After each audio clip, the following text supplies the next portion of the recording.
Expect the best used car deals guaranteed. Visit arnoldclark.com.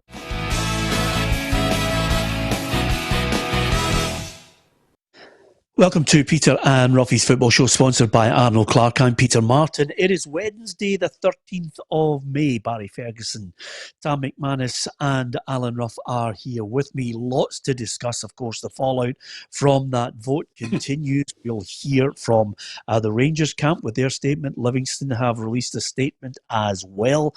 Has peace finally broken out in the SPFL? Not a bit of it. Our exclusive interview today, our special guest is the SPFL Neil Doncaster. We'll hear from him shortly, but here's the quiz first and foremost.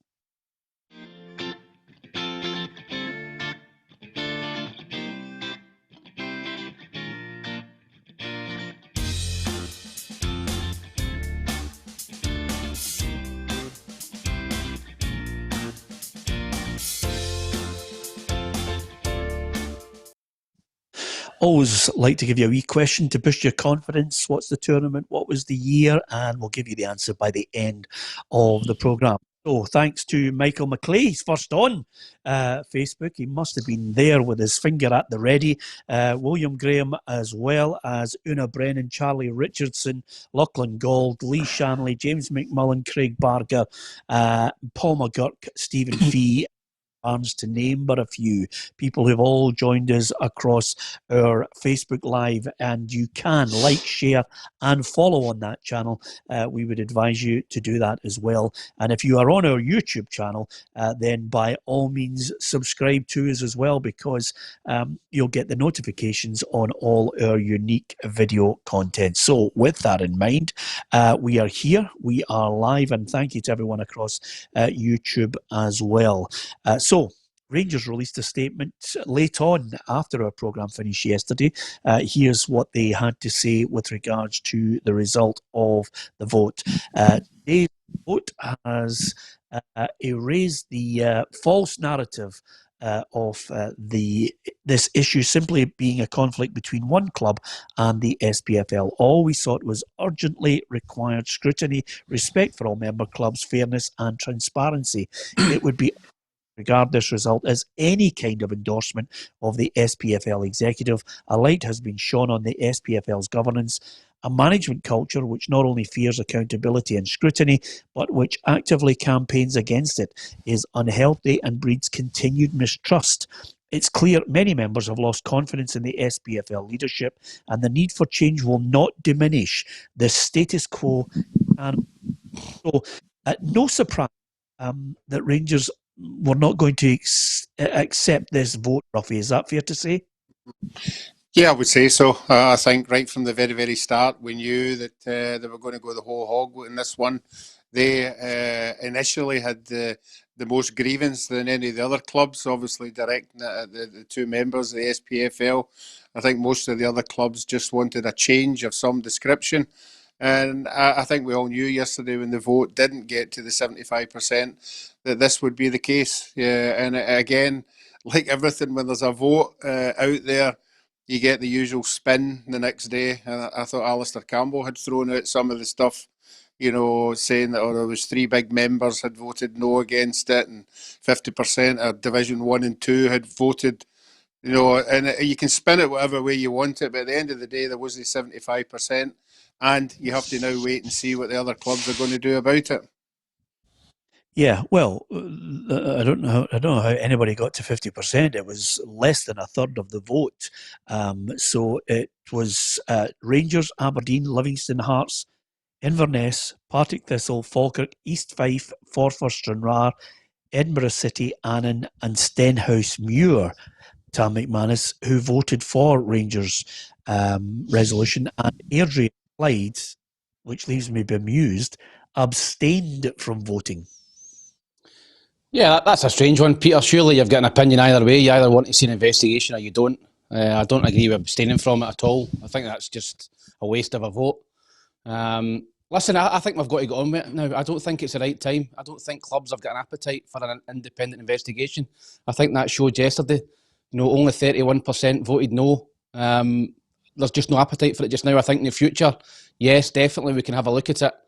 But I think the main concern now is keeping all 42 clubs solvent going forward. I think that's got to be the main priority.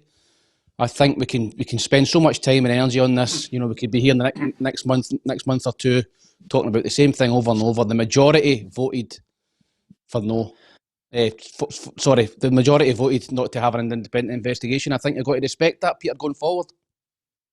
Yeah, Barry, I'm looking today at the football distress report, which has come out, and basically looking at all 42 clubs. You know, a couple of months ago, Scottish football was slowly but surely working itself into a good position. Now, some clubs could face insolvency.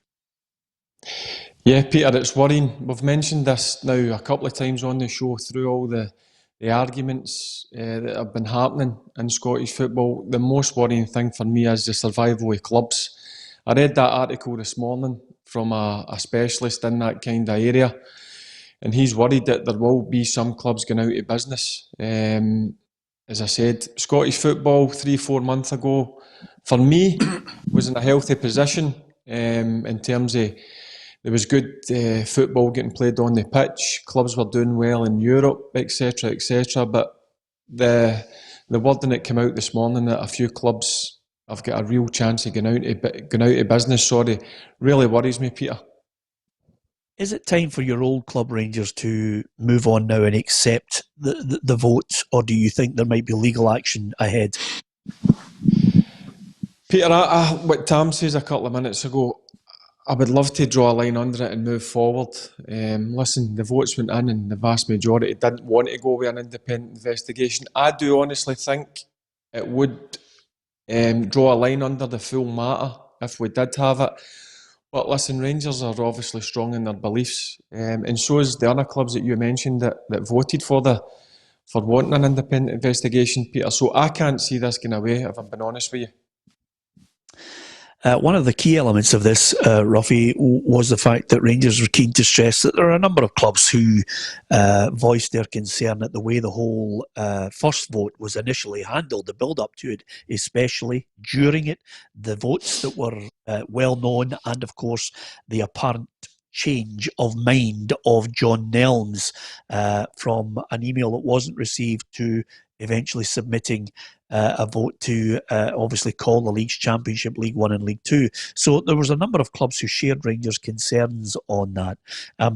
One of the clubs that have remained silent throughout this over the last few weeks, certainly because I don't think it was their fight, is Celtic. And Peter Lawwell apparently made a statement just basically saying that the whole thing was embarrassing. The Rangers dossier was embarrassing, and that they should now move forward. Everybody should be moving forward in this time of difficulty to think about the greater good of all the clubs. Yeah, I think you're right. I don't think Celtic have meddled in this in any way whatsoever. Even the league reconstruction, they sort of dabbled in it. They never really threw their full weight of what they did yesterday behind it, given their view, which being one of the biggest clubs in the country, a lot of clubs might have taken whatever Peter Lawwell had said on board with that, but he never really came out with it. Again, the cynics, Peter, will say, you know, did Peter Lawwell come out of it just because we're just going to announce the title winners, you know, and we know what's going to happen if they don't announce Celtic as the title winners. Peter Lawwell will then have something to say about it as stringent as, you know, most of the other clubs. So it's a difficult one, you know. Everybody has got an opinion what they're doing, but right for the off, Rangers have said that these two people that they don't think are, you know, going down the right road. There seems to be a lack of confidence, a lack of trust. A lot of people were shouting about it's an utter shambles. It's came to a vote and it hasn't happened. It's up to Rangers to say what they want to do, but I don't think the rest of the clubs who voted wanted two people moved. I think they just wanted an investigation to all the stuff that people were throwing out there, the threats and the counter threats and the bullying and the counter bullying. I think people that voted for the independent just wanted some truths put out there. Because again, there was some more come out this morning. Obviously, David McKinnon giving his view and everything. And it'd be good to know who's telling the truth and who isn't. Peter, Yeah, well, Peter. I was going to say to you, Tam, just on that, picking up on Roughie's point, quite simply, 2 days ago, we had an emphatic statement from Inverness, Ross MacArthur. And it's not just about Rangers fighting. Lots of clubs are in fighting now. Chairman, chief executives are fighting with each other. But Scott Gardner, there was an accusation that he was suggesting a null and void of the leagues. He denied it. Ross MacArthur came out and emphatically said a tabloid paper in Scotland, it was a scurrilous story. It wasn't true. And then Dave McKinnon comes out and says 5 or 6 clubs will verify that it is true. He wanted null and void, and he kept it in his notes. Now, with all due respect, I don't believe for a minute Scott Gardner is a lone gunman on this. There's no way, he suddenly thought to himself, I think I'll go out on my own and declare null and void. I think he would have had a few backers in behind having a chat with him. But it just shows you what's going on in the background. The divisions are not just about Rangers. They're all fighting. This new resolution, obviously, that we're speaking about, it looks as if, from the outside, in my opinion, Rangers, Hearts and Inverness were going down the road of null and void. They were getting together, they wanted null and void. I was always looking at what is Rangers' end game, what is Hearts' end game. Inverness. Inverness knocked back 175 grand straight off the bat to go down it looks as if to go down the route of null and void. So I think Scott Gardner's got a lot of questions to answer. I think Inverness have as well. I think obviously when they came out, I think Dundee scuppered that vote, Peter. I think at the last minute they scuppered the no vote, and he came straight out on the radio and was singing like a canary about other chairmen, other clubs, private WhatsApp chats. I thought that was wrong from the very start, and it just seems to be unravelling even more for Inverness and Scott Gardner at the minute. So I think he's got questions to answer. Yeah, it's funny you saying he's got questions to answer. I think now, but it's moved on that much. Here's what Scott. Now, I think when you look at, I make no bones about saying I was open-jawed listening to him revealing private conversations, which I think will leave a lot of clubs very wary of ever saying anything in confidence to him again. But I really don't. I don't think we should be dwelling now, although, David McKinnon set the record straight. Null and void's not on the table. It's not going to be contemplated because the liabilities, I think, were more for null and void than they were ever going to be for calling the season.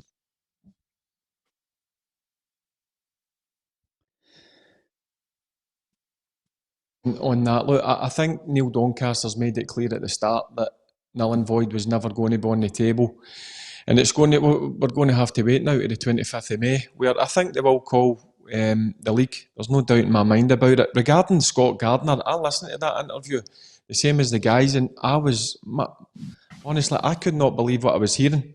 That's private and confidential between clubs, and if you're coming out and calling things on a national radio station, there's no trust there, that's for sure. I couldn't believe what I was hearing in that interview. But in terms of, look, I says away at the start, Peter, there's going to be some decisions made regarding the league, whether they were going to call champions or whatever. You're going to like it or you're not going to like it, as simple as that. But I don't think this by any means is going to go away. I think clubs are going to make decisions over the coming days, whether they're going to go down the legal route, whether they do that or no, we'll need to find out. But I would love to just draw a line and go and try and move forward, but if I'm being honest with you, I can't see that happening, Peter. A lot of clubs are strong on what they believe. I believe, listen to some clubs and listen to interviews, and I'm not all you guys listening and watching things, there's a lot of confidence lost by the people who run our game in the SPFL. That's the worrying thing. We're trying to burn bridges or get people back together and go in one direction. I don't think it's going to happen, Peter, for a long while yet. Peter, can I ask you a question? Because I'm not sure on this. Yeah. If there was an appetite for the clubs to get rid of Neil Doncaster, could they all come together and remove him, the 42 clubs? Of course they could. From his post, right, okay. Yeah. Absolutely. Yeah, I mean, that's within the rights. But remember, by the way, he is the voice and the representation of the clubs. He's put there by the clubs. He was given the job in the first place by the clubs. So to suggest that he's some kind of lone dictator in all this is a nonsense. If you want rid of him, and the groundswell of opinion was that he was not doing his job. It's like any business. You can sack him, Roughie. Yeah, I think you can, but I don't know if you agree with me. I don't think he's done anything corrupt. I don't think he's done anything. No. You know, he's a pretty honest guy. I think obviously he has admitted things could have been done better. That vote that you talked about, you know, there was 3 or 4 things could have been done much better, and it would have went a lot more smoothly for Neil Doncaster on the board. The main worry for me is, Peter, the statement saying like that's the vote done. Let's move on. Let's all get together. Teams like Hearts and Partick Thistle and Stranraer and Kelty and Brora, they're not going to move on and just say, right, okay, thanks a lot, very, very good. You all just carry on there. There's a lot of damage being done, and I think it'll take a long time for that damage to be fixed, and we'll have to live with that. Okay, the one thing I think is absolutely certain, we'll all need a whip round for Neil Doncaster's Wi-Fi and his 4G in his house, because earlier today, and I'm talking about in the last, 40 minutes or so, I managed to catch up with the SPFL chief executive. So do bear with us with the breakup in the picture, but nevertheless, we got questions to him. You might like the answers, you might not. We'll debate it after we hear from Neil Doncaster. Neil, thanks very much for joining us on the Football Show. First of all, I think the SPFL will be delighted that they've got a decisive vote, but how difficult is it going to be moving forward when there are still a number of clubs who are, at this moment, not accepting of that vote? I think it's important that we all reflect on the democratic will of the members that was expressed yesterday at the EGM. The resolution was put before all 42 clubs, all 42 clubs voted, and there was a very clear decision made against going down the route of an independent investigation. So, we are a democratic institution. The 42 clubs voted, and less than a third agreed with the idea of the independent investigation being carried out. So, it's very clearly that gives the board a mandate to do the work that needs to be done urgently to get clubs in good a financial health as possible, games up and running as soon as possible and as safely as possible. I think that's where the clubs want our time and effort. With that in mind, there are, one club in particular obviously has called for your suspension, Rod McKenzie's suspension at the time. How difficult is it for you to do your job now, knowing full well that there are clubs there that still maintain that you should not be in that position? They'll be scrutinising every move you make. Well, scrutiny is nothing that we're unfamiliar with. That goes. We work in an industry where every move is scrutinised by the media. Scottish football, in particular, is an area where that it's so important to the life and soul of the country that everything you do, every move you make, is scrutinised. So that's nothing new. Expect that, and we will continue as a board to carry on and do the work that's necessary to get games back up and running as soon as we can and as safely as possible. That's what I think the members, and I would expect that's what fans want too. I know you've gone through a difficult point here, Neil, which is basically, threats that have been made to you, defamatory statements. Have you contemplated on a personal basis any legal action?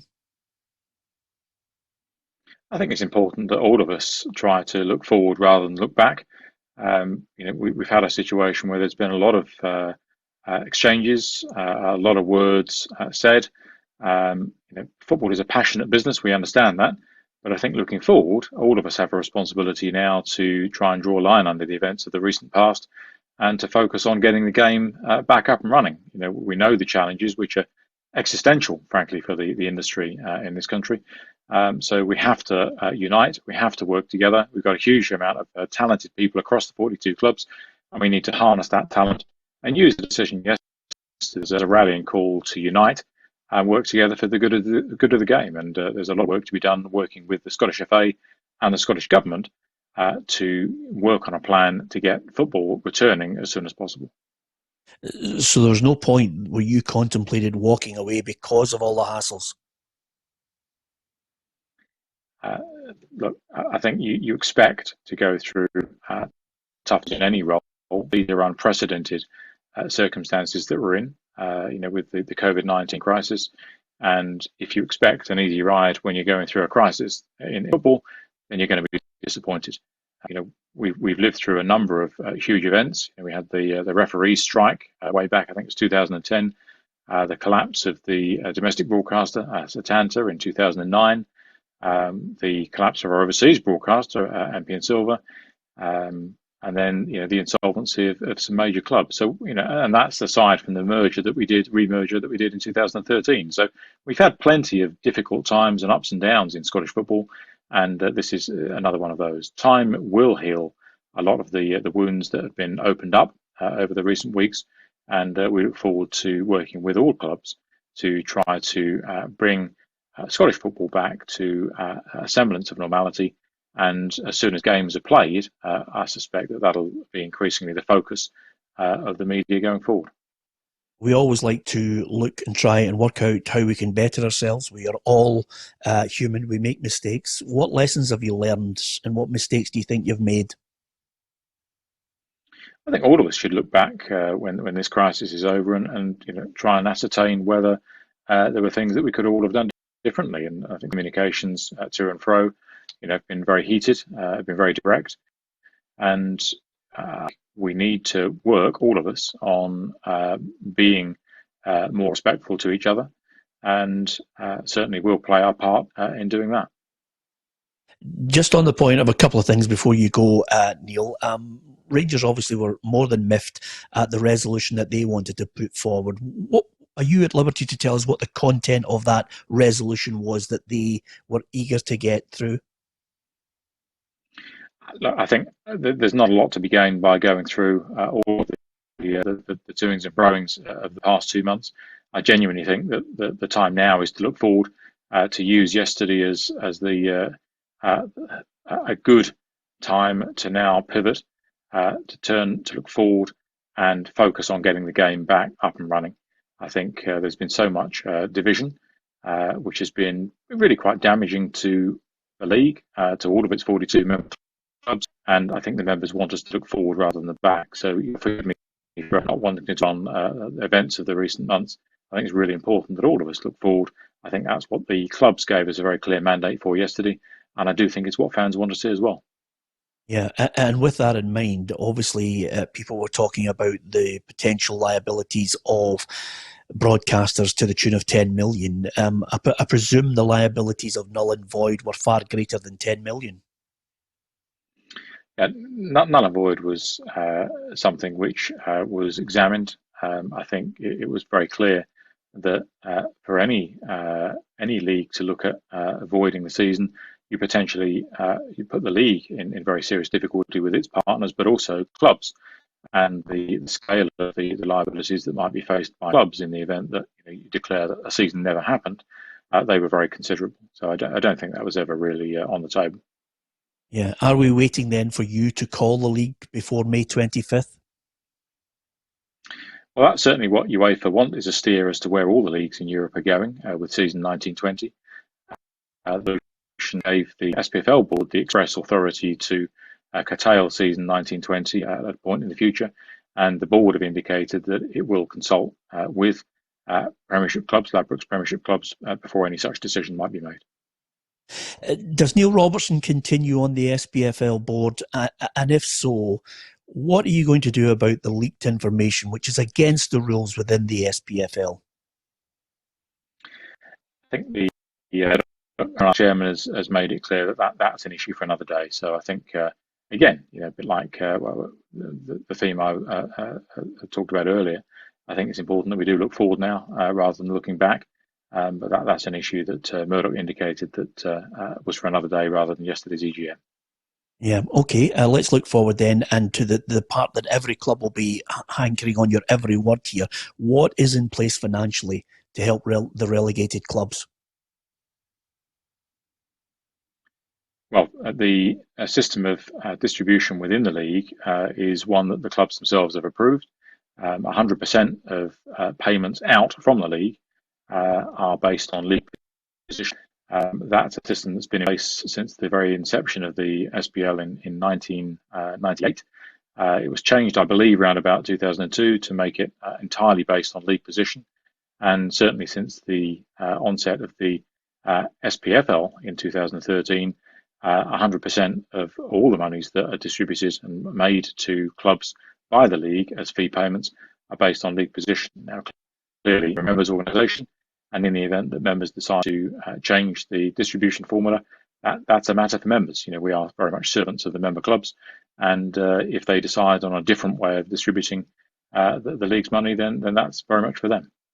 You don't have sympathy for the likes of Hearts when they're eventually relegated, Thistle and Stranraer. It's so unique that they need additional help. And I've been at a club. I understand what promotion feels like. I understand what relegation feels like, and it's clearly relegation is extremely difficult for anyone involved in a club that gets relegated. But we have to remember we're a sporting competition, and ultimately, all of us, all of the leagues around Europe are trying to deal with events which are unprecedented. We've never seen a situation like this since the Second World War. So all of us, all the leagues around Europe, are having to make sense of a situation where there are extremely challenging circumstances. A lot of league competitions around Europe have already been curtailed, and although there are efforts being made to play games behind in some territories, there are huge issues with that as well. So all of us are having to make sense of these very unique circumstances. Yeah. Is there any way that there is a provision for a playoff between Kelty, Brora, and potentially Brecon City before the new season starts? No, the situation that we find ourselves is that the Scottish Government has made regulations that prohibit the playing of football. Those are in place, we believe, until June the 10th is the date that is currently advised, and they may extend beyond that. We are starting the new season of the Betfred Cup. It's due to commence in middle of July. Clearly, players need to train to be ready for that at the start of that competition, and then the start of the new league season, which is scheduled to be the beginning of August. So that is why the resolution that was passed by the members by over 80% of SPFL clubs drew a line under the lower league seasons and all playoff competitions. Yeah, and in your mind, reconstruction talks are now dead and buried. Well, reconstruction talks are something that Anne, Budge, and Ray and their group have spent an awful lot of time and effort on, and you're probably better off talking to them about where those talks are. Yeah. Last couple of questions then, Neil, and thank you for your time on this. The football distress report suggests that some clubs could be in real danger in the next couple of months of going bust. Is that a real concern you have as Chief Executive of the SPFL? Yeah, I think we shouldn't underestimate at all the scale of the financial challenges that face all of our member clubs. Unlike some leagues around Europe that are very heavily based on broadcast income, our club's revenues, are far more based on revenues coming direct from fans, and that's largely through the turnstile. So, we've made it very clear to government that the economics of the Scottish game are far more heavily based on fans coming through the turnstiles at live games. Broadcast income is very important. Fundamentally, unless we start getting fans getting into our stadia once again in the near future, then I do expect there to be extremely challenging times for all of our clubs. From my previous meetings with you, I know, and I don't envy the position, how difficult is it going to be to get a sponsor now, bearing in mind all the infighting that's been played out?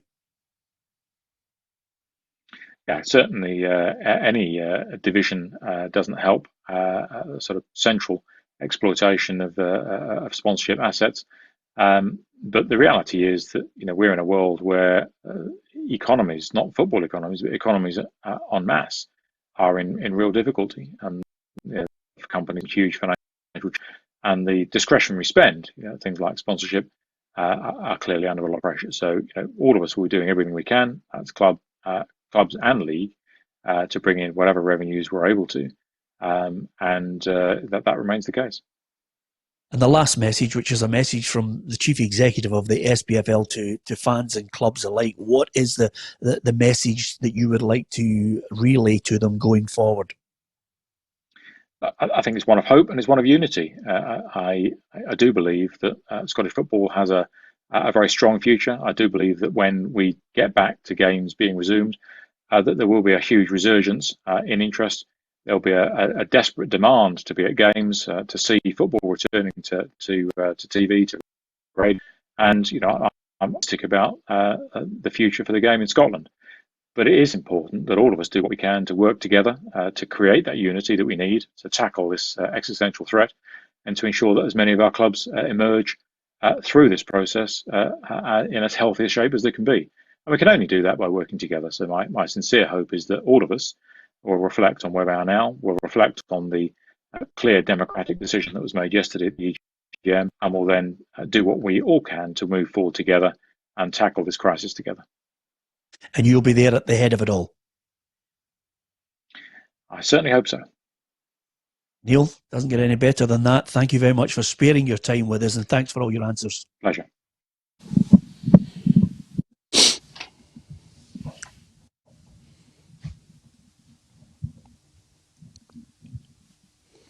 Sorry, Peter, you need to repeat that. No, I think we've just lost you, Peter. Yep, your mics went, Peter.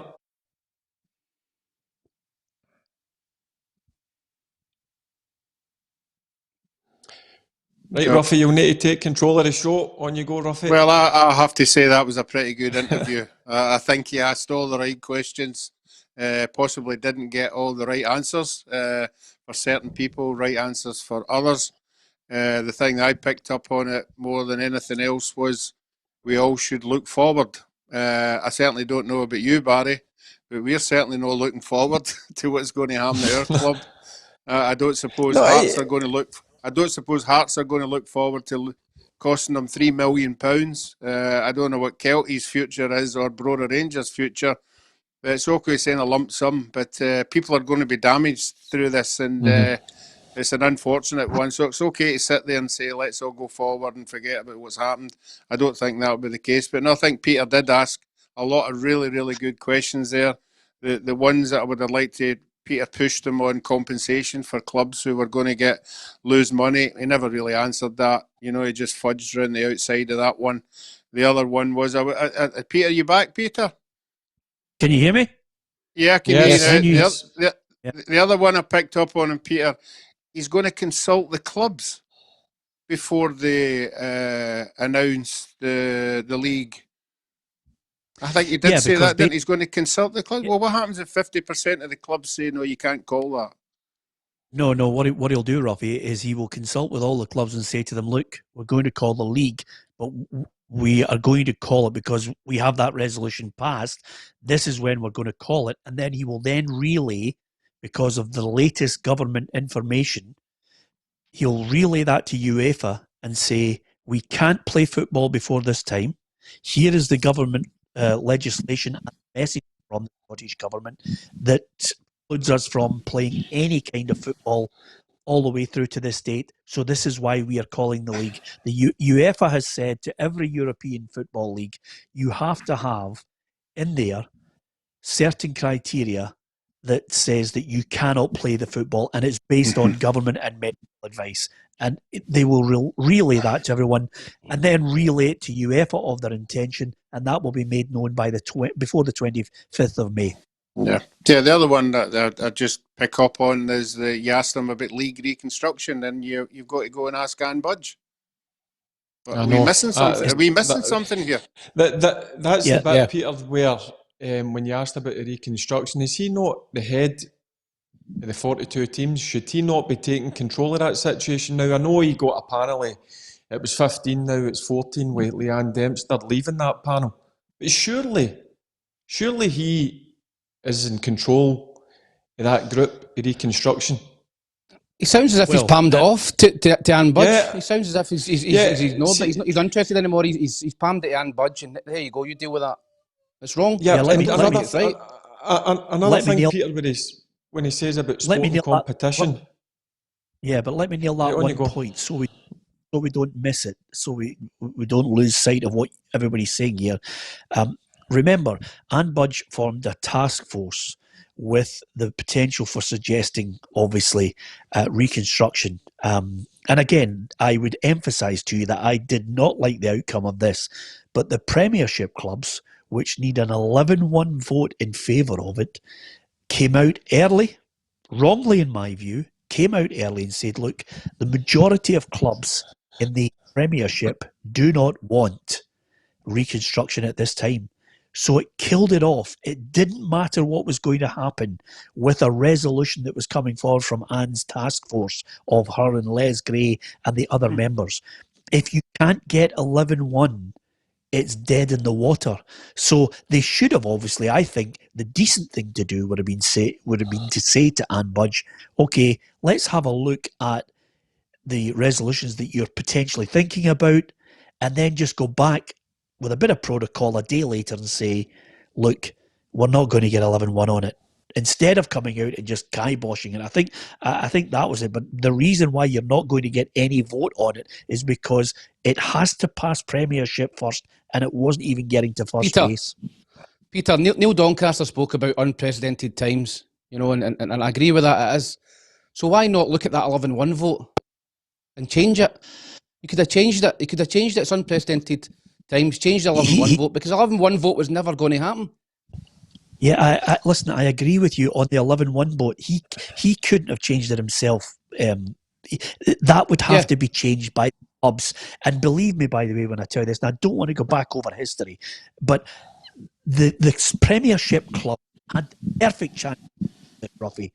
But if my memory serves me correct, Aberdeen scuppered it the last time they had a chance to change it away from the 11-1 vote. And basically, at that point, with Rangers out of the Premiership and not having any real power in the Premiership, there was an opportunity to change it. But I don't want to go over the final detail on it, but let me tell you, they had the chance to change it and they blew it. Yeah, but you can see why they blew it. The way all these votes have been going, you can see why people are making decisions wrongly or rightly. You can see why there's decisions being made that we're all shaking our head and going, how did that happen? Yeah, I agree with that one. I think that was all about money. I think now people are saying, we're talked about 42 clubs here all deciding, should we scrap the leagues? 42 teams, discussing, the debate about going to how can we not have a 42 teams to debate the resolution of that vote 11-1 should change? How can that not be thrown out there for the members of the football to say, hey, we're not happy with that vote. Let's have a vote on that and see if that can be changed. That's what I was kind of getting at. Yep. Dare I remind you of how it all came about in the first place? Apart from I agree with your sentiment, greed drives everything. But believe me, Roughie, the reason why the 42 clubs can't do that is because the strong clubs, and I include Rangers in this going back 20, 30 years, the strong clubs were sick of the tail wagging the dog. So they worked out a way that they would take complete control and slowly but surely take away the powers of the lower league clubs. And that's why you have a strong Premiership with an 11-1 vote, and it doesn't really matter about the lower league clubs. Yeah, I know what you're telling me. So I know what you're telling me then. So what you're saying is, if it was somebody brought up a resolution, they would vote on it again the same way as they're voting on everything else, and it would come to their decision, 75% of them, and they just blow it out the window before it gets to the rest of them. Crazy. Yes. Mm-hmm. In these times, see when you asked crazy. them about obviously the financial problems in terms of what Hearts are going to suffer, Partick and Stranraer, how come they're getting punished and Brecon City, who are the 42nd club, ain't getting punished? I don't think it's fair. Well, I agree with you, Barry. I mean, at the end of the day, if we're talking about a sport competition. Yeah, I agree with you. I think on that point, I asked him about Brora and Kelty because I think there is a point where you could quickly play a playoff game. Some people might disagree with me, but I think if you're getting ready for the start of a season, just as you get ready for the start of that sporting competition for me would be, listen, we can't do it right now, but we'll do it at a point when everybody's had their full training sessions, their full pre-season training. Now we'll have the playoff, and Brecon, you're going to have, because Brora and Kelty are going to play off, and then one of them's going to play you. I think that should have been in place, but I can only tell you. Would you not have playoffs in every league then, in every division? I get what you're getting, what you're saying. Yeah, I know he says that the Betfred Cup comes in July when football can't. He's Celtic manager, and I'm sure Brora would 2-3 weeks into pre-season, or whenever we get back playing, we would both play each other. Yeah, listen, I have nothing 100% sympathy towards Barry on this whole situation, and of course Brora as a club as well, because if you buy into the meritocracy of a pyramid system and you're then denied the possibility of the playoff, you're 100% correct. I asked him the question. The door is firmly shut. I don't think that's going to open, Roughie, when you had to say there. No, it's not going to open, and that's why I really do think a lot of the teams for the lower down the divisions who voted against it, some of it could go back and bite them. And it is unfortunate, I think we all know it doesn't matter what club you're at when you start the season, you put everything into it, you put your finances into it, everybody who works for the club puts everything into it. And for something like that to happen at the end of the season, it must be a terrible thing to take on board. But again, it came down to that vote. And for me, it was the way the vote was worded. I'm not saying it was 100%, but it was nearly. If you don't vote for this, then unfortunately the money that you are coming to you will be not as quick. And I think that's what the clubs voted on. They didn't vote on league reconstruction. The money was the main thing of the whole vote. And unfortunately, Kelty and Brora have suffered with that. And just to touch on, they can't do the playoffs. It's absolutely ridiculous, Peter. They've shut down the 3 lower divisions. They're going to call the SPFL in the next couple of weeks, and they're talking about doing the 2 semi-finals before the season starts. Now, what message does that send out to everybody who's been punished? But we're going to let you 4 get about $500,000 each out of this, while everybody else suffers. Roughie, Peter, Barry, listen, I totally agree with the Brora Kelty Brecon playoff. I totally agree with it, and I back it. But surely if you're doing that, you've got to have a playoff between Forfar, who are second bottom of League One, and Edinburgh City, who are second top of League Two. You've got to do St Mirren, I think St Mirren are second bottom of the Premiership, against Inverness. If you're going to do the playoffs between Brora, Kelty and Brecon, you've got to do it all through the leagues. I firmly believe that. You've got to do it, the playoffs right. You've got to do it through the whole leagues. You can't just do it between Brora, Kelty and Brecon. That's just my opinion. But that's why it's not going to happen, Tam. Because the teams in the SPL will not put themselves forward to drop them down a division. We've already seen how they're voting. What's your reaction now, Barry, to the realisation that door is firmly closed? Disappointed, Peter, but I says away at the start, you've got to set yourself up for good news or bad news. So clearly, from what Neil Doncaster says in that interview to you, that reconstruction ain't going to happen. So we'll just need to sit back and take a bit of thinking time and see where we go now. Peter, I honestly don't know. I would need to obviously speak to the club regarding what way they see going forward. But disappointing. I thought it was a perfect time, Peter, if I'm being honest, to try something different through obviously what's going on in the world with this virus. But clearly it's not going to happen. So we just need to sit back and reflect and see where we go from here. I think Peter, a lot of people are trying to get their heads round of, and we're not talking about vast amounts of money here. If you introduce 2 teams from the first division into the SPL, obviously the money would be distributed different. But for the money and what it would have been to solve all these arguments and solve all these problems and solve all these teams losing money, it seems a small choice to make, to let 2 teams come in and take maybe whatever it is, 50, 100,000 less than you will get next year, to make everybody move forward or look forward to what Neil Doncaster's saying. I'm sure if that decision had went through and everybody had come in, Kelty, Brora, the teams all got promoted, nobody lost any money. For the sake of just adding 2 teams to the SPL, it seems a hard fact to go down in light of everything else that's happening now.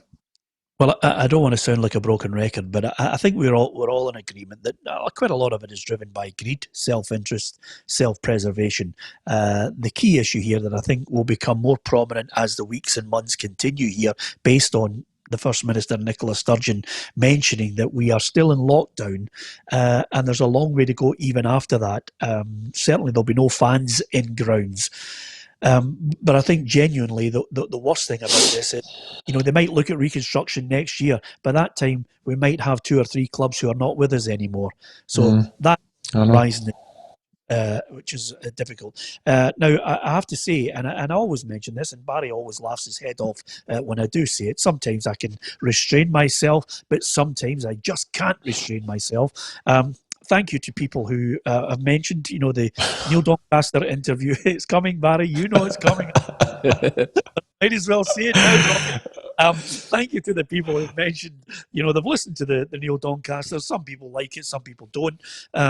But that's on Facebook and YouTube. And remember, there are lots of people who love their football, and we love the fact that you are now joining us. The figures for this show are absolutely phenomenal.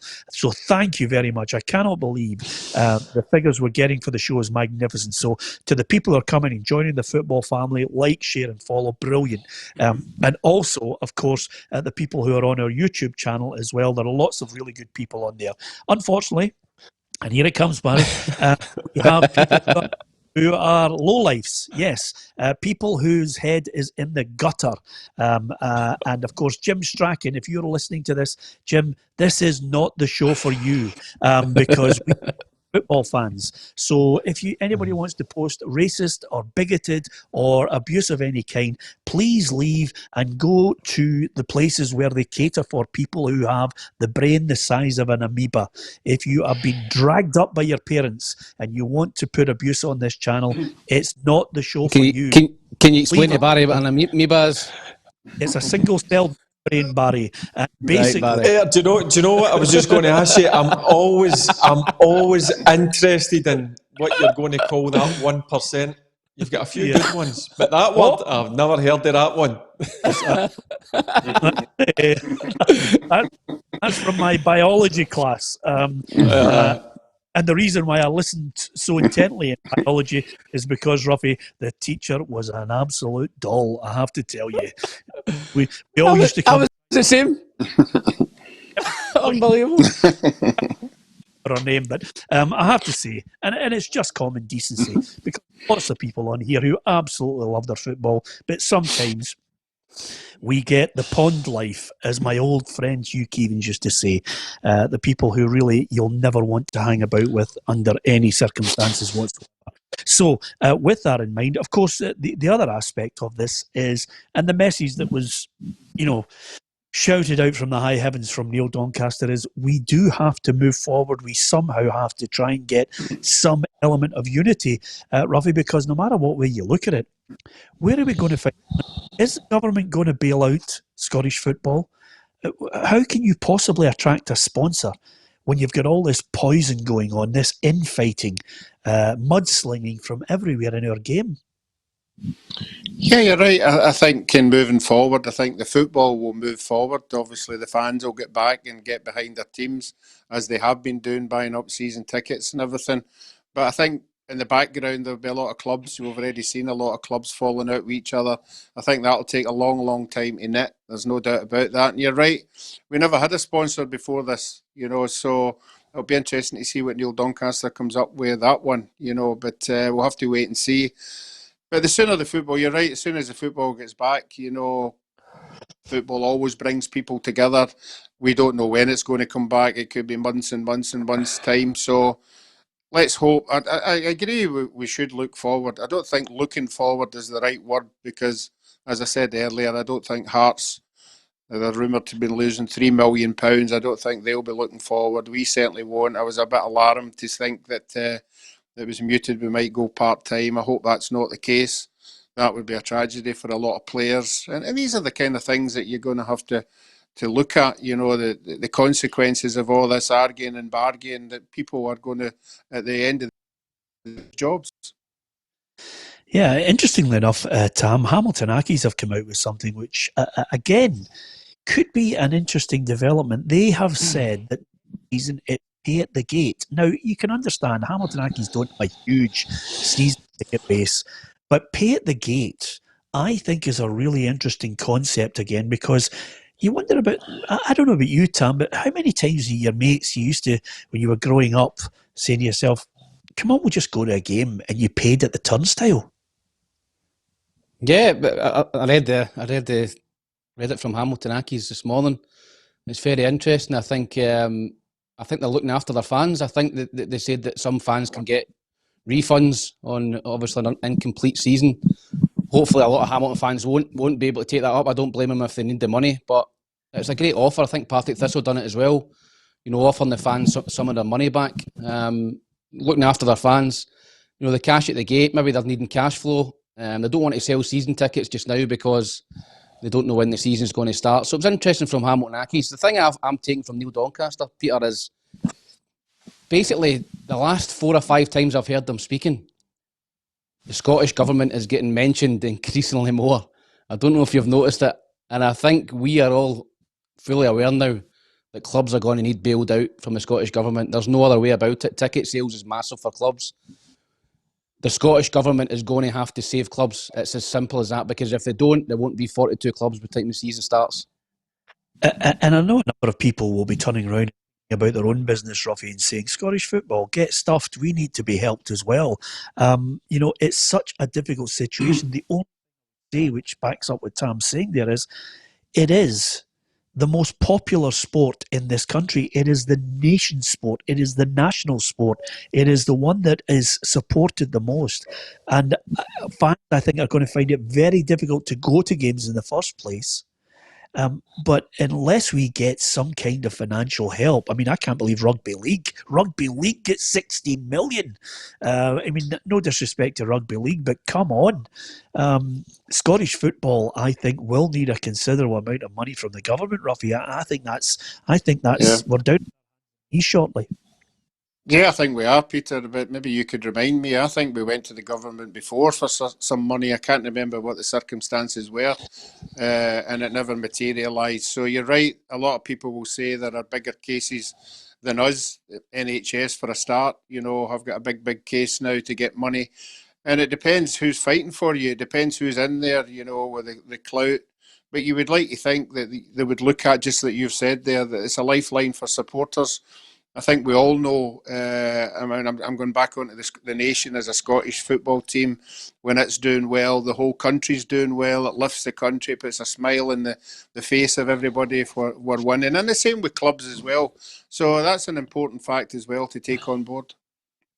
Yeah, one other little thing that I managed to take from the Neil Doncaster interview is that Murdoch McLennan might actually be in a situation where I think Rangers may well face some kind of penalty for breaking the SPFL rules, Barry. I don't know if you picked up on that. I think he said that's for another day, but that for me is an issue. I wonder if both Rangers and Stuart Robertson's position becomes very difficult moving forward now, because if you're going one way and asking all the questions of Neil Doncaster and Rod McKenzie, I think some people will be going the other way to get a bit of retribution here.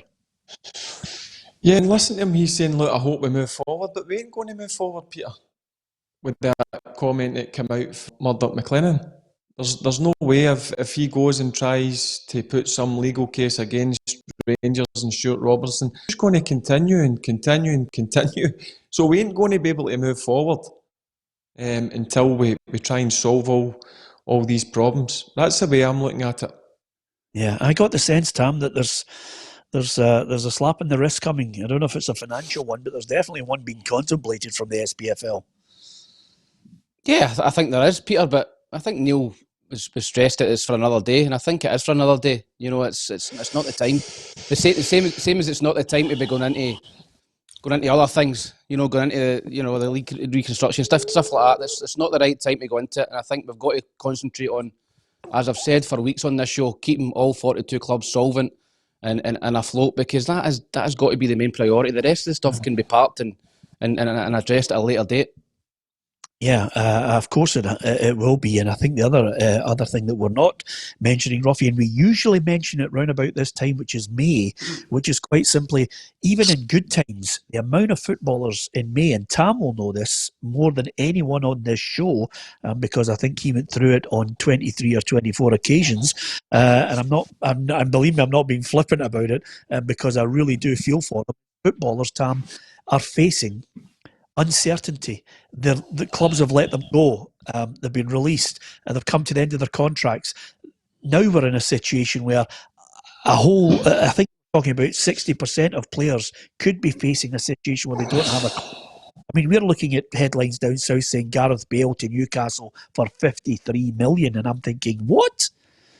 Up here, nobody will be going for transfers. Oh, Peter, I really, really feel for the players up here. I've been in that position, as you said, many times. You're out of contract in the summer, you've no money coming in.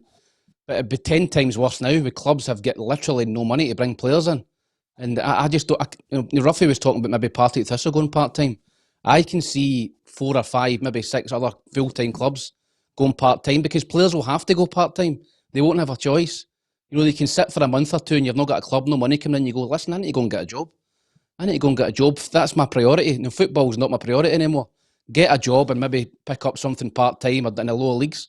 So I think it's really, really important that we address that. And the PFA has obviously got a big part to play as well. But players, I really feel for boys outside the Premiership, even in the Premiership. We don't earn big money, up here. And, club people live month to month. If you go 2 or 3 months, I used to go in the summer 2 or 3 months without wages. And the wife would be saying, listen, you need to get a job, you need to get a club, And that'll be the same for everybody else. And I really, really feel for them. Listen, see, to be honest with you, I hope there's some sort of system, or they're thinking about putting some sort of system in place, Peter, for these players who are going to be out of contract at the start of June. I really do. I hope there's a pot of money they can find for somewhere, because just now I'm getting contacted by 3 or 4 different agents offering me players from 2 or 3 levels above, because these players are really worried. But I can't offer them contracts, Peter, because I don't know what our budget's going to be or what way we're going to go down. So I worry, not just for their careers, mentally as well. It's going to hell a lot of strain on these guys and their families, because they've got mortgages, bills to pay, families to feed. So it's a real worrying time. Yeah, absolutely. Thomas McFetridge says, time to move on from this nonsense. The majority of clubs have made their feelings clear to move on and get on with finishing the season, so they can organise for next season. If the likes of Rangers, etc., want to take legal action, then fine, but it won't stop the league getting called. Well, Thomas, I think most of us all agree that is indeed the way it's going to go. And Nicky Twigg says, Peter, if some clubs go to the wall, will that then allow Kelty and Brora into the league? Well, it would be a cruel way for it to happen. I'm sure even Barry and Brora would not want that to be brought in, Barry. Yeah.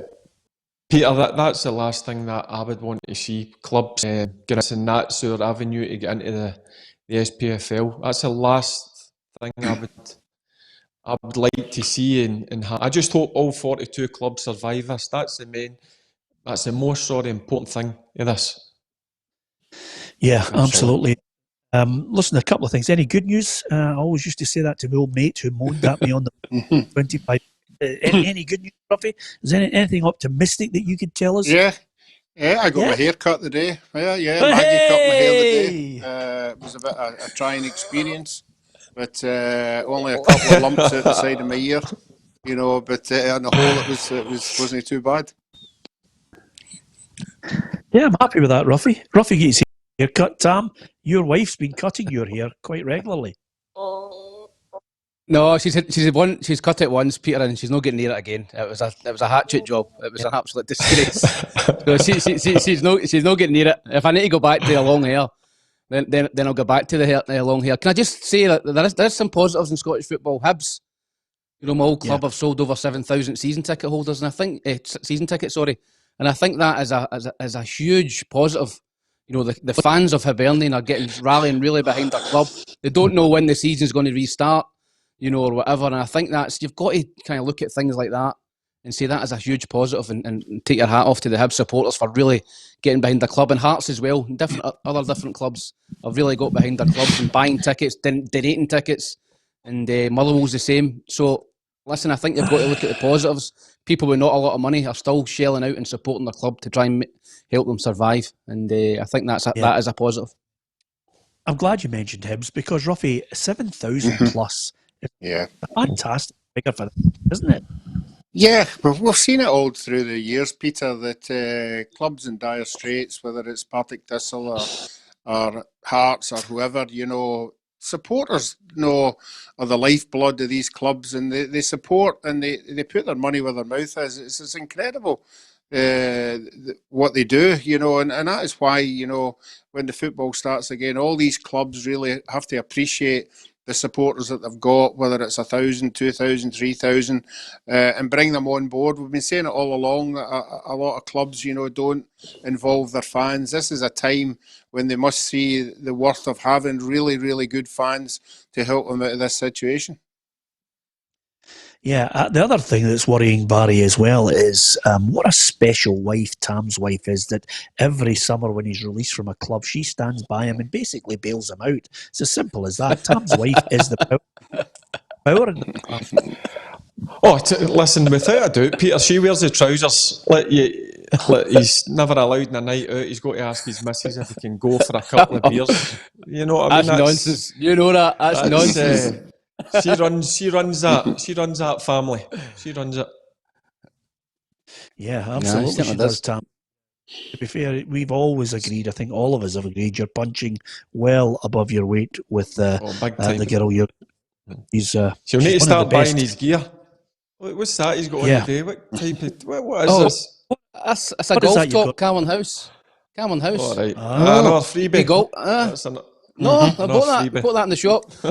Barry's going through the sports. Barry's going through the Sports Direct night tracksuit catalogue. What team's that? He's got Chelsea. Must be Chelsea. Yeah. That's staunch. That's Chelsea. It must be staunch. It's Chelsea. It's not blue. Chelsea, yeah. Nice grey one. Nice grey one. Yeah. Don't you start, Roughie. Let us stay to that polo. No. This is Marks and Spencer's autograph design range. Yeah. Well, I have to say, it's probably again something that every now and again on this programme, there's always a line that comes out that flabbergasts people. And of course, the headline from this show will be Eastco Brideman goes to Cameron House and is allowed in. It's incredible. I mean, if he's not showing up. The last time he was there was when it went. The last time he was there when it went on fire.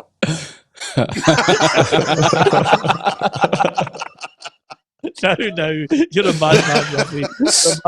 Stop being an arsonist. Yeah. Yes, Tom. Anyway, the Champions League 2001-2002 was the answer we were looking for from the quiz. And I don't know about you, but it is, for me, one of the best goals I've ever witnessed in a Champions League final. Zinedine Zidane against Bayer Leverkusen. It was absolutely sensational. And watching that night at Hampden was brilliant. If I was looking at other Champions League goals that were up there with it, I have to mention Gareth Bale's against Liverpool, which was sensational for Real Madrid. But are there any others that stick in that even come close to Zidane's? Ronaldo, the sort of overhead, yeah, the one he's fantastic, yeah. Yeah, that was top. Yep. Tam?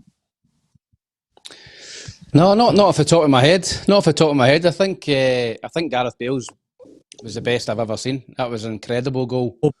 Better than Zidane? Liverpool, yeah, I think Bale's was it. And unfortunately for Liverpool that night, they had a cardboard cutout in goal, or they might have beat Real Madrid because it was a better team. But Real Madrid went on and won it. But great goal for Bale. It's got to be the Zidane one, Peter. I was there that night watching it. It was what a player he was, Zidane. Unbelievable player. You in hospitality, Barry? No, I paid for my ticket, Tam. All right. Yep. He was in the prawn sandwich brigade. I was in the Rangers end, Hampden. I was just get that Barry on. He was in the Real Madrid end, which was the traditional Rangers end. So, well done with that. Listen, it's been an interesting show, I have to say. Thank you to all the people on Facebook. Don't forget to like, share and follow our page. We would be absolutely delighted with that. Now, interestingly enough, and I don't know if you want to take us up on this offer, but if you download the PLZ Soccer app, we have a section called Video Reporter. And in that section, you can record a message and send it to us on screen. And if we use it, then we are going to send you one of our PLZ t-shirts. It's as simple as that. Now, you're... Roughie, are you getting a recipe for disaster? No. Hear me out. We can actually monitor before we put them on. Yeah. So surely you've got to have a prize for the worst one as well. Surely. Yeah. Well, it's whether we can put the worst one on that's the biggest problem.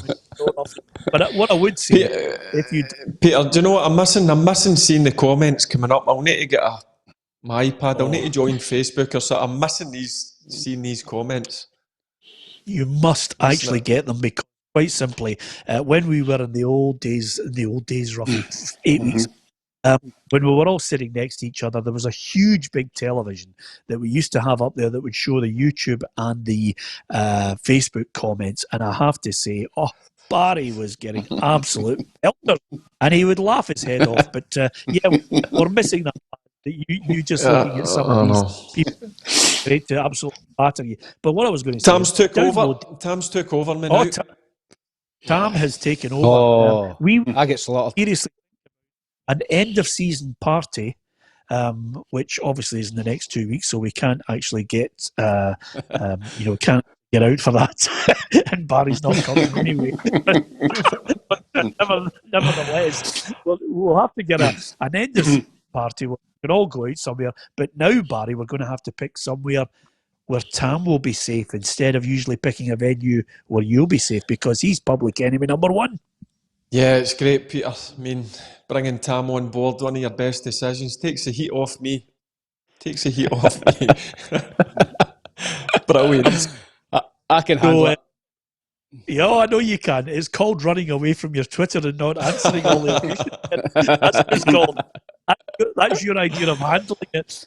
Anyway, the other thing I was going to say to you is, as Roughie is laughing away heartily there, we will send you out a T-shirt from PLZ if we put you on the programme with a good point. All you have to do is download the PLZ Soccer app, and then there's a section, it's called Video Reporter, and you go in there and you can record your message on screen, so we'll get a chance to see you as well. What more can you ask for, Roughie? If people are video themselves. Yeah. The first thing that springs to mind is some of the supporters who goes on Jonathan Watson's show at Hogmanay. Yeah. With a glass eye and all that.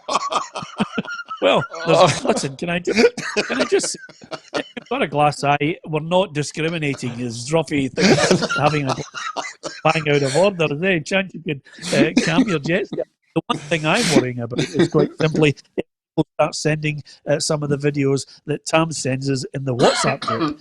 Then we're in trouble. So on that, I'm just passing them on. All I would say to you is, keep passing them on.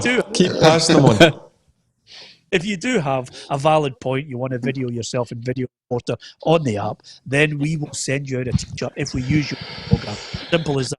And the last point here, which I think is only right and proper, on a Monday night, I don't know about you guys, but I love all sport of all kinds, and The Last Dance is the best documentary I've seen in many a long year. Roughie, are you watching it? No, I've noticed it. I obviously never tuned into it because I thought it was about dancing, but obviously it's not about dancing. It's about basketball.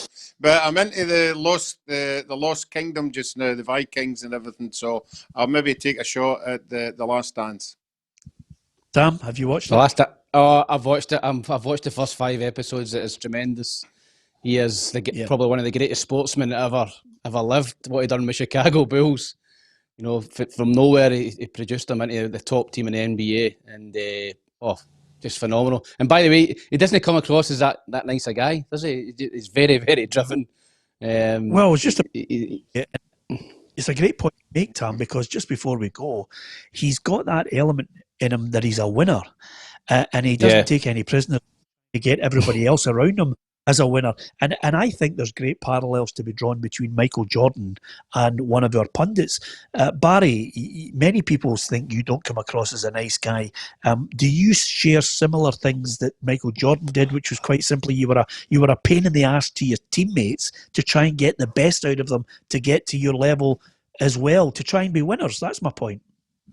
Look, Peter, I think if you ask any of the guys that have played with me, I was a bit of a pain in the arse on the pitch, but I wanted to lead from the front and try and drive the guys round about me. Off the pitch, Peter, totally different. You would do anything for them. But when you cross that white line, Peter, it's all about winning. I don't care what anybody says. Just driven, there was something just inside me, just wanted to win at everything. And if that meant getting your teammate a kick up the backside or giving them a push or a slap to make sure they went that extra yard, I would do it just to win a game of football. Yep, absolutely. I thought there was great similarities between the two. You, Roughie, you were going to say something here. I can always tell. No, I was just wondering if Barry carried that on in his day-to-day life when he was outside. Somebody needed a wee slap or Where are you going with it? I know, where is he going? Where is he going with this? I can always see his mic up quickly. You know there's a noise upcoming. No. I'm just sure Tam wouldn't have survived very long in one of Barry's teams. Oh, he would be. He'd be good. He'd be a good kip man. I was bottling it when we were going to play the tennis. Me and Barry against you two. I was thinking if I hit a ball into the net, Barry's going to roast me and I'm going to crumble. That's it. Do you know what? Yeah, we need to get that on once we're up and running. Tam, we'll need to get into the tennis because I want to take these two. Just get them running about all the place. To be fair, Roughie, when Tam said if I hit a ball into the net, when you hit a ball into the net, it's more accurate. It wasn't my forte. As Neil Doncaster says, I'll look forward to that. Yeah, absolutely. Roughie, I am almost certain we would not get one game. Is that fair? Yeah, I would say would be the case. I think that might be the case, yeah. Might be the case. But it'd be interesting seeing them running about like headless chickens. Well, we would get used to running about like headless chickens. That's it, Tam. Get a racket ordered, start practicing. Absolutely. Listen, by the time we all get out, you two could be in the top 10 in Britain. It's as simple as that. Anyway, apart from anything else, thank you to everyone for their messages. Would you believe somebody's actually posted a video already, Roughie? You see, that's what happens. All you have to do is download the PLZ Soccer app, go into Video Reporter, record a video with your point, and if we use it, we'll send you a T-shirt. It's as simple as that. So, thank you to everyone for joining us. Barry, go. Can you see the video just now? No, it's too early, son. I need to go and look. It's got to be vetted, surely. I mean, it is going to be vetted, but the technology is good, Barry, but it's not that good. We're trying to still get you not breaking up on your Wi-Fi there. Anyway, apart from anything else, don't forget, like, share and follow us on Facebook. And if you can get all the latest news, Scottish, English, world football, and all unique video content by subscribing to our YouTube channel as well. From Roughie, from Barry, from Tam McManus, and a big thank you to Neil Doncaster, the SPFL Chief Executive, for allowing us to have a chat and grill him. We might not have got the answers we were looking for, but we asked him anyway. Let's hope we can all unite and move forward instead of the constant bickering. Maybe pigs might fly on that one. We'll be back tomorrow. I can tell you, Hugh McDonald, Tam Cowan, Roughie, and myself will be here from 4 on Facebook and YouTube. Thank you for watching.